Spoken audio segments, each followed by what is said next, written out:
ఈ మధ్యలో మేము కొంచెం వీడియోస్ పెట్టలేదు మా బిట్టు స్నూపీవి. కుదరలేదు కొంచెం. మా స్నూపీ ఇన్ని రోజులు 3-4 డేస్ నుంచి దీపావళి టపాకాయల సౌండ్కు బయటికి రాక చాలా బాధపడింది పాపం, బెదురుకొని. ఇప్పుడు బయటకు వచ్చింది. స్నూపీ టపాకాయలను చూపిస్తుంటే ఏంది అన్నట్టు ఎట్లా చూస్తుంది ఫేస్ పెట్టి. చూపిటల్లి. ఇది దీపావళికి ముందు తీసిన వీడియో. మా బిట్టుగాడు మంచి గాలి చల్లగా వెదరు వానికి తగ్గట్టు ఉంది.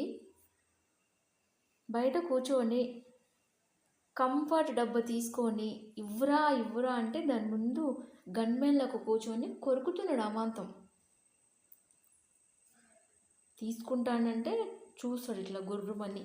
తీసుకుని పోతే కొంచెం సౌండ్ చేస్తాడు, భయం అవుతుంది. బిట్టు